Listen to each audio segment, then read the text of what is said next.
I am PSN Murthy. I welcome you to Prabuddha Bharat International 2020 India at 75 program of reading the Constitution of India. నా పేరు ఏ Subrahmanyam. Prabuddha Bharat international India 70 సంవత్సరాల స్వాతంత్రం రాజ్యాంగ పఠనం కార్యక్రమానికి మీ అందరికీ ఆహ్వానం. The Constitution of India Preamble.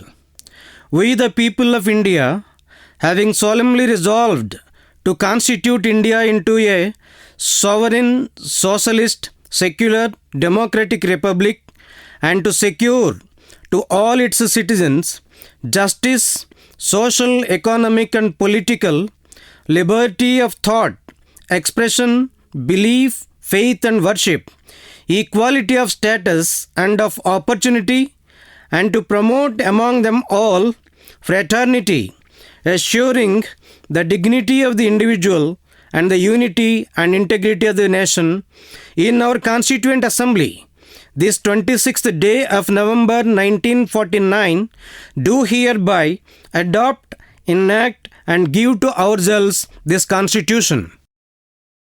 భారత రాజ్యాంగం పీఠిక. భారతదేశ ప్రజలమైన మేము భారతదేశాన్ని ఒక సార్వభౌమ సౌమ్యవాద లౌకిక ప్రజాస్వామ్య గణతంత్ర రాజ్యముగా నిర్మించుకొనుటకు మరియు భారత పౌరులందరికీ సామాజిక, ఆర్థిక, రాజకీయ న్యాయం సమకూర్చుకొనుటకు భావస్వేచ్ఛను, భావ ప్రకటన స్వేచ్ఛను, దైవం పట్ల విశ్వాస స్వేచ్ఛను, మతాచరణ స్వేచ్ఛను, ఇష్ట దేవతారాధన స్వేచ్ఛను కల్పించుటకు, వ్యక్తి హోదాలోనూ జీవిత అవకాశంలోనూ సమానత్వం సాధించుటకు మరియు భారతీయులందరిలోన వ్యక్తి గౌరవమును, భారత జాతీయ ఐక్యతను మరియు అఖండతను దృఢపరచు సౌభ్రాతృత్వమును పెంపొందించుకున్నట్టుకు దృఢ నిశ్చయంతో తీర్మానించుకుని ఈ 1949వ సంవత్సరము నవంబరు 26వ దినమున మా రాజ్యాంగ సభయందు ఇందు మూలముగా ఈ రాజ్యాంగమును అంగీకరించి శాసనము చేసి మాకు మేము సమర్పించుకుంటున్నాము. Reading of the Constitution, Episode 1.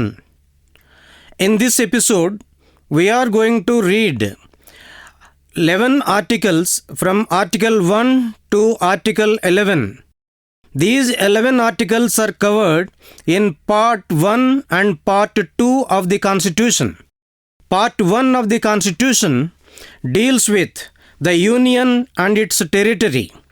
Part 2 of the Constitution deals with the citizenship in India.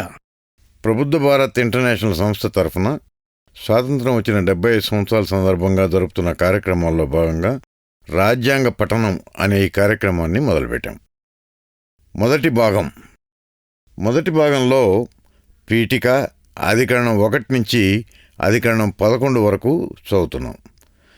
రాజ్యాంగం భాగం 1, భాగం 2 సంబంధించిన అంశాలు ఇందులో వస్తాయి.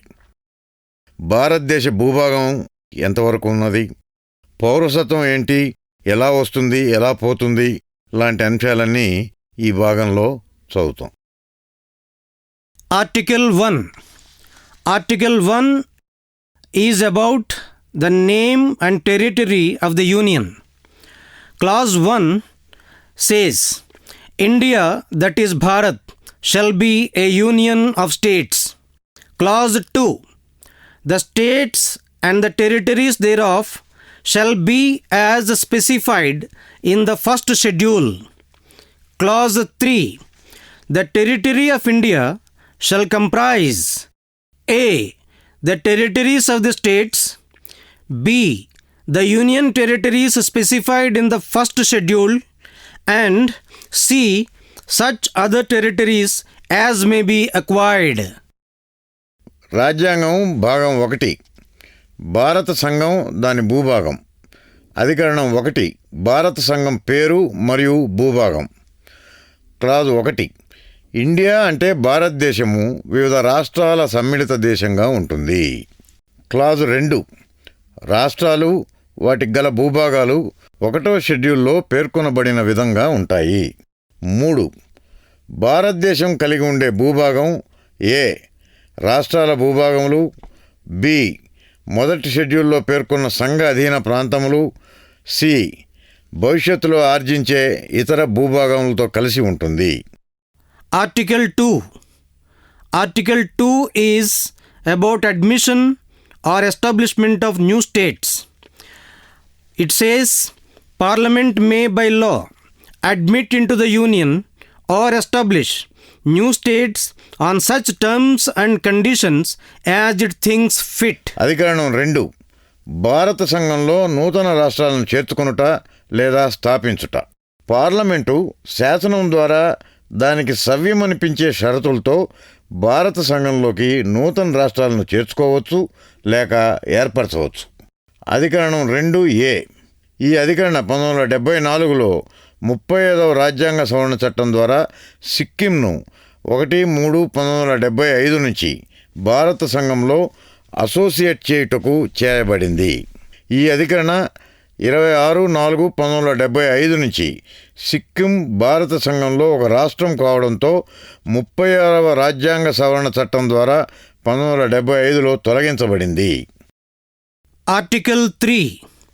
Formation of new states and alteration of areas, boundaries or names of existing states. Parliament may by law A. Form a new state by separation of territory from any state or by uniting two or more states or parts of states or by uniting any territory to a part of any state. B. Increase the area of any state. C. Diminish the area of any state.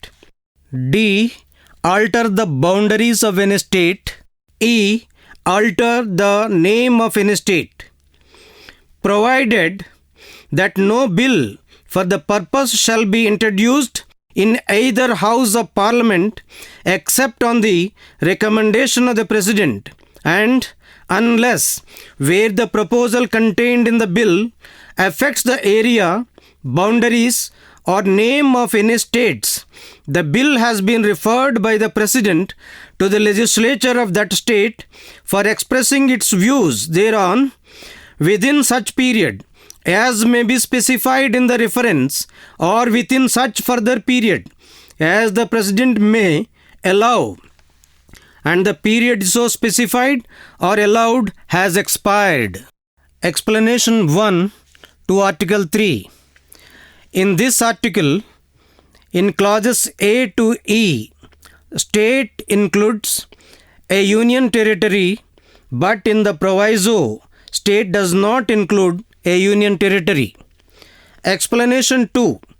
The power conferred on the Parliament by clause A includes the power to form a new state or union territory by uniting a part of any state or a union territory to any other state or union territory.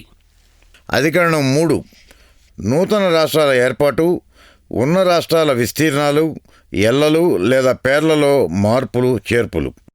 Parliament చట్టం ద్వారా ఏ రాష్ట్రం నుండైనా కొంత భూభాగాన్ని వేరుచేసి లేదా 2 లేక అంతకన్నా ఎక్కువ రాష్ట్రములను లేదా రాష్ట్రాల నుండి కొన్ని భూభాగాలను కలిపి ఏదైనా ప్రాంతాన్ని ఒక రాష్ట్రంతో కలపడం ద్వారా నూతన రాష్ట్రాన్ని ఏర్పాటు చేయవచ్చు. బి. పార్లమెంటు చట్టం ద్వారా ఏదైనా రాష్ట్ర విస్తీర్ణాన్ని పెంచవచ్చు. సి. పార్లమెంటు చట్టం ద్వారా ఏదైనా రాష్ట్ర విస్తీర్ణాన్ని తగ్గించవచ్చు. డి. పార్లమెంటు చట్టం ద్వారా ఏదైనా రాష్ట్రాల సరిహద్దులను మార్చవచ్చు. ఈ. పార్లమెంటు చట్టం ద్వారా ఏదైనా రాష్ట్రం యొక్క పేరు మార్చవచ్చు.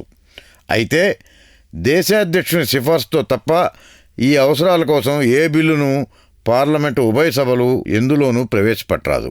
మరియు ఆ బిల్లు ఏవైనా రాష్ట్రాల పేర్లు, విస్తీర్ణాలు లేదా సరిహద్దులు మార్చే విధంగా ఉంటే ఆ బిల్లుపై ఆయా రాష్ట్రాల శాసనసభల అభిప్రాయాలను వ్యక్తపరిచేందుకోసం ఆ బిల్లును సంబంధిత రాష్ట్రాల శాసనసభలకు పంపితే గాని పార్లమెంటులో, రాష్ట్రాల సభలో కానీ లేక ప్రజల సభలో కానీ ప్రవేశపెట్టరాదు.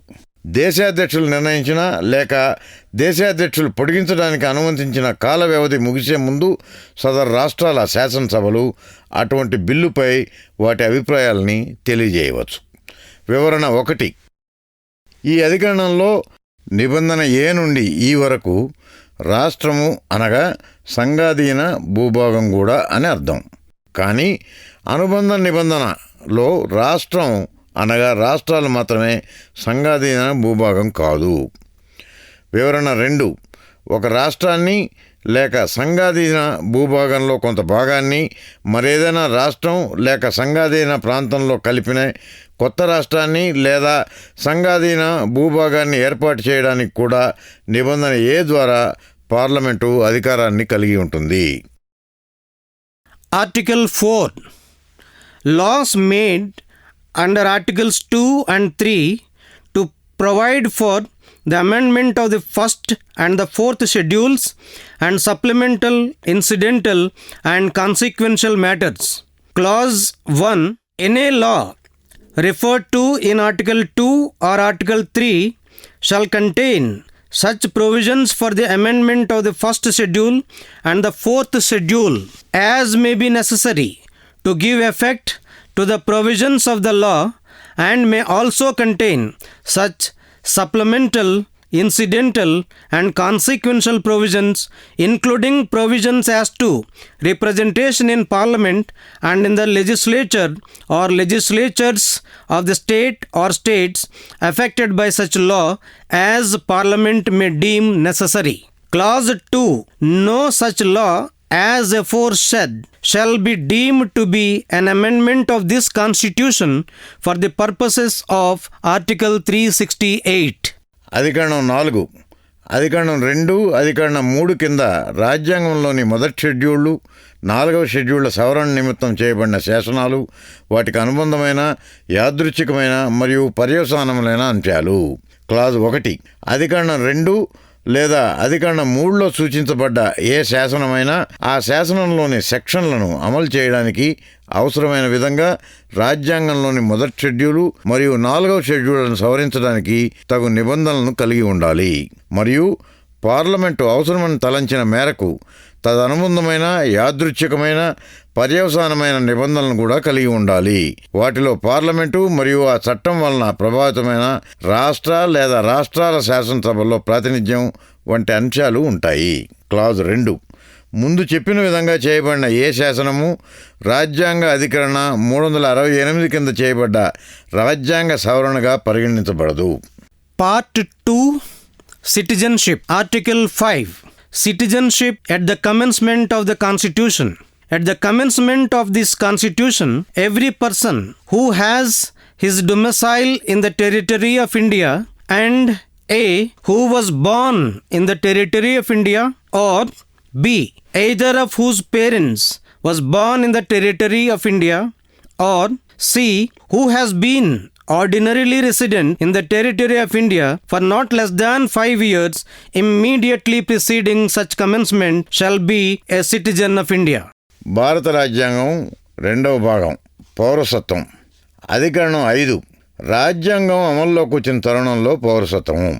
భారత రాజ్యాంగం అమల్లోకి వచ్చినప్పటికీ భారత భూభాగంలో శాశ్వత నివాసం గల ప్రతి వ్యక్తి మరియు ఏ భారత భూభాగంలో జన్మించిన వారు భారతదేశ పౌరులవుతారు, లేక బి తమ తల్లిదండ్రుల్లో ఏ ఒక్కరైనా భారత భూభాగంలో జన్మించిన వారు భారతదేశ పౌరులవుతారు, లేక సి రాజ్యాంగం అమలు తేదీకి పూర్వం 5 ఏళ్లకు తక్కువ కాకుండా భారత భూభాగంలో సాధారణ నివాసిగా ఉన్నవారు భారతదేశ పౌరులవుతారు.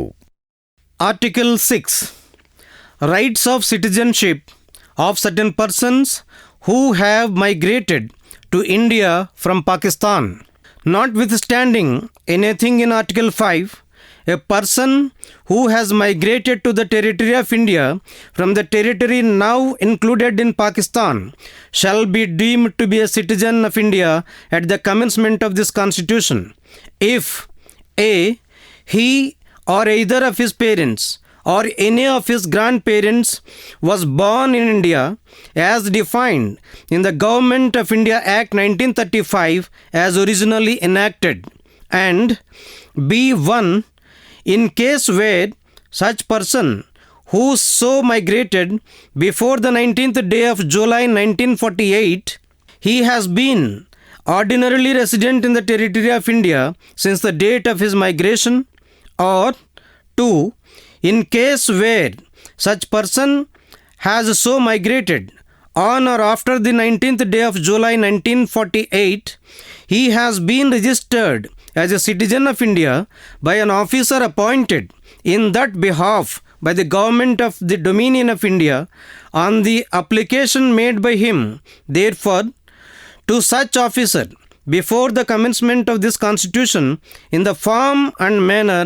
prescribed by the government, provided that no person shall be so registered unless he has been resident in the territory of India for at least 6 months immediately preceding the date of his application. అధికరణం 6. పాకిస్తాన్ నుండి భారతదేశానికి వలస వచ్చిన కొందరు వ్యక్తుల పౌరసత్వ హక్కులు. 5వ అధికరణంలో ఉన్నదాంతో నిమిత్తం లేకుండా ప్రస్తుతం పాకిస్తాన్గా పిలువబడుతున్న భూభాగం నుండి భారత భూభాగానికి వలస వచ్చిన ప్రతి వ్యక్తి భారత పౌరునిగా పరిగణించబడతారు. అయితే ఆ వ్యక్తి లేదా తన జనకుల్లో ఒకరు లేదా తన జనకుల జనకుల్లో ఎవరైనా 1935 భారత ప్రభుత్వ అసలుగా చేయబడ్డ చట్టంలో నిర్వచించబడిన భారత భూభాగంలో పుట్టి ఉండాలి. మరియు ఆ వ్యక్తి లేదా ఆ వ్యక్తి తల్లిదండ్రులు లేదా వారి తల్లిదండ్రుల్లో ఎవరైనా ఒకరు భారత ప్రభుత్వ చట్టం 1935 సవరణలకు ముందు నిర్వచించబడినట్లు భారత భూభాగంలో పుట్టి ఉండాలి. B sub clause 1. అలా ఒక వ్యక్తి 1948 జూలై నెల 19వ రోజు కంటే ముందు వలస వచ్చిన పక్షంలో వలస వచ్చిన తేదీ నుండి భారత భూభాగంలో సాధారణ నివాసిగా ఉండాలి. లేదా సబ్ క్లాజ్ 2. అలా ఒక వ్యక్తి 1948 జూలై నెల 19వ రోజు కానీ ఆ తర్వాత కానీ వలస వచ్చుంటే భారతదేశం తరఫున భారత ప్రభుత్వంచే నియమించబడిన అధికారి ఆ వ్యక్తి అర్జీ మేరకు తనను రాజ్యాంగంలో అమల్లోకి రాకముందు ప్రభుత్వం నిర్ణయించిన పత్రం ద్వారా నిర్ణయించిన పద్ధతి ప్రకారం నమోదు చేసి ఉండాలి. కానీ అట్టి నమోదు చేసే ముందు కనీసం 6 నెలలైనా భారత భూభాగంపై నివాసం ఉండని ఏ వ్యక్తికి ఆ విధంగా నమోదు చేయరాదు. Article 7. Rights of citizenship of certain migrants to Pakistan.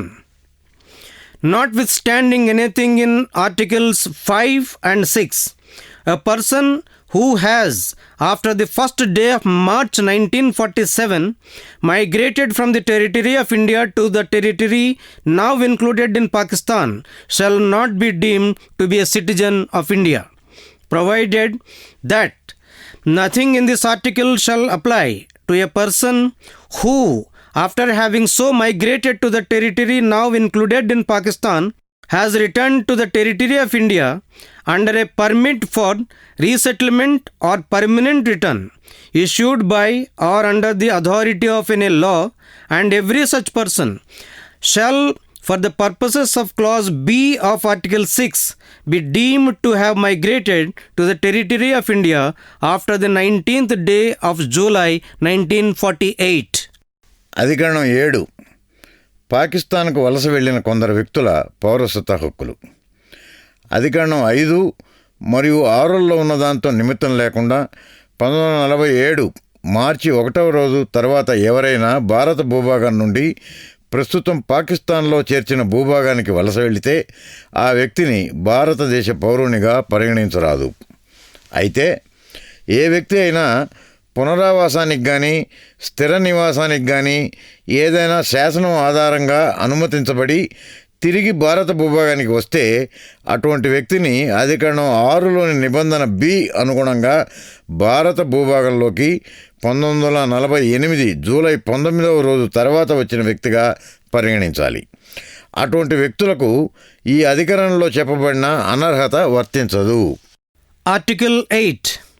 rights of citizenship of certain persons of Indian origin residing outside India. Notwithstanding anything in Article 5, in a person who or either of whose parents or any of whose grandparents was born in India as defined in the Government of India Act 1935 as originally enacted, who is ordinarily residing in any country outside India as so defined, shall be deemed to be a citizen of India if he has been registered as a citizen of India by the diplomatic or consular representative of India in that country where he is for the time being residing on an application made by him. Therefore, to such diplomatic or consular representative, whether before or after the commencement of this Constitution, in the form and manner prescribed by the government of the Dominion of India or the Government of India. అధికరణం 8. భారత భూభాగానికి బయట నివసిస్తున్న కొందరు భారత సంతతి వ్యక్తుల పౌరసత్వ హక్కులు. అధికరణం 5లో ఉన్నదాంతో నిమిత్తం లేకుండా భారత ప్రభుత్వ చట్టం 1935 ప్రకారం భారతదేశ భూభాగంలో పుట్టిన వ్యక్తి లేదా తన జనకులు ఎవరైనా లేదా జనకుల జనకుల్లో ఎవరైనా భారత భూభాగంలో పుడితే అటువంటి వ్యక్తి సాధారణంగా విదేశాల్లో నివాసి అయి ఉన్నా తాను భారతదేశ పౌరుడుగా పరిగణించబడతాడు. అయితే ఆయా దేశాల్లోని భారత రాయబారి లేదా దౌత్య ప్రతినిధి ఆ వ్యక్తి అభ్యర్థన మేరకు రాజ్యాంగం అమలుకు ముందు కానీ తర్వాత కానీ భారత డొమినియన్ ప్రభుత్వంచే లేదా భారత ప్రభుత్వంచే నిర్ధారించిన పత్రం ద్వారా నిర్దేశించిన పద్ధతిలో ఆ వ్యక్తిని భారతదేశ పౌరునిగా నమోదు చేసి ఉండాలి. Article 9. Persons voluntarily acquiring citizenship of a foreign state not to be citizens. No person shall be a citizen of India by virtue of Article 5 or be deemed to be a citizen of India by virtue of Article 6 or Article 8 if he has voluntarily acquired the citizenship of any foreign state. అధికరణం 9. స్వచ్ఛందంగా విదేశీ పౌరసత్వాన్ని పొందిన వ్యక్తులు భారతదేశ పౌరులుగా ఉండకూడదు. అధికరణం 5 కారణంగా భారతదేశ పౌరులైనా లేదా అధికరణ 6 లేదా అధికరణ 8 ప్రకారం భారతదేశ పౌరులుగా పరిగణించబడినప్పటికీ స్వచ్ఛందంగా విదేశీ పౌరసత్వాన్ని పొందిన ఏ వ్యక్తి భారతదేశ పౌరుడుగా పరిగణించబడడు. Article 10. Continuance of the rights of citizenship. Every person who is or is deemed to be a citizen of India under any of the foregoing provisions of this part shall, subject to the provisions of any law that may be made by Parliament, continue to be such citizen. అధికరణం 10. భారతదేశ పౌరసత్వ హక్కుల కొనసాగింపు. ఈ భాగంలోని ఇంతవరకు చెప్పబడిన అధికరణాల ద్వారా భారత పౌరుడైన లేదా భారత పౌరుడిగా పరిగణించబడిన ప్రతి వ్యక్తి పార్లమెంటుచే చేయబడిన శాసనాలకు లోబడి భారత పౌరుడిగా కొనసాగుతారు. Article 11. Parliament to regulate the right of citizenship by law. Nothing in the foregoing provisions of this part shall derogate from the power of Parliament to make any provision with respect to the acquisition and termination of citizenship and all other matters relating to citizenship. అధికరణం 11. భారత పౌరసత్వ హక్కును parliament శాసనం ద్వారా నియంత్రిస్తుంది. ఈ భాగంలో ఇంతవరకు ఉన్న అధికరణాలు ఏవి పౌరసత్వ కల్పన మరియు రద్దుకు సంబంధించి మరియు పౌరసత్వ సంబంధమైన సమస్త ఇతర విషయాల్లోనూ పార్లమెంటుకు గల అధికారాలను తగ్గించజాలవు. సూచిక. ఈ నిబంధన ఆధారంగానే భారత పౌరసత్వ చట్టం 1955లో 57వ చట్టంగా చేయబడింది.